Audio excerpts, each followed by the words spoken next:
making cars moves us. What moves you? In October 2000, my hope was flamed only by a vision. Today, having seen that vision realized, having witnessed the judiciary surmount great hurdles by a willingness to work together, my hope is now flamed by experience.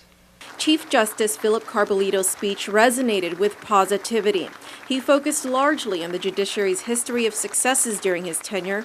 However, he also highlighted some of its evident failures and areas that continue to need improvement. The number of youth in the justice system has been on the rise in recent years, and alarmingly so. In 2012, 193 of our island's children were under supervised probation, and that's up from 142 in 2011.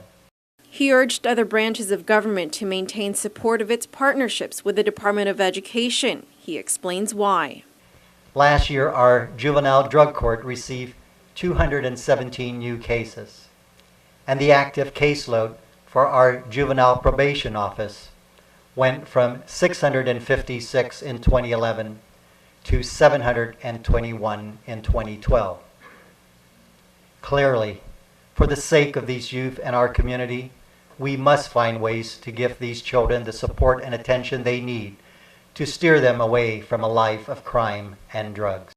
Notably absent from his speech, however, was any reference to crime victims' rights. It was highly anticipated in the wake of a recent beating of a Nimitz Hill woman allegedly committed by a man who was also tied to the Crown Bakery abduction and assault, crimes that many in the community believe could have been prevented. Carbolito then went on to talk about the economic state of the island as well as the nation and how financial crises affected the judicial systems. To correspond with a shrinking economy, courts across the country made drastic cuts to services, and Guam, he notes, was no different.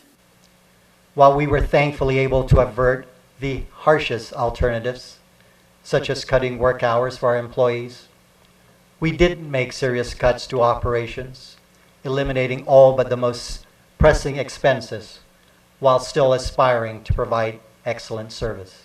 Carbolito ended on a good note, highlighting the judicial branch's accomplishments culminating with the establishment of a Supreme Court of Guam on par in stature with the highest courts as the rest of the nation, as well as a unified judiciary.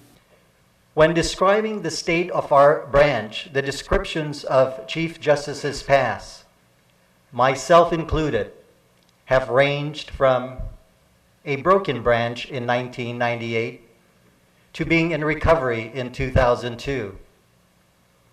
More recently, the state of the judiciary has been described as advancing, sound, innovative, as challenged yet responsive, and last year as organized, dependable, and efficient.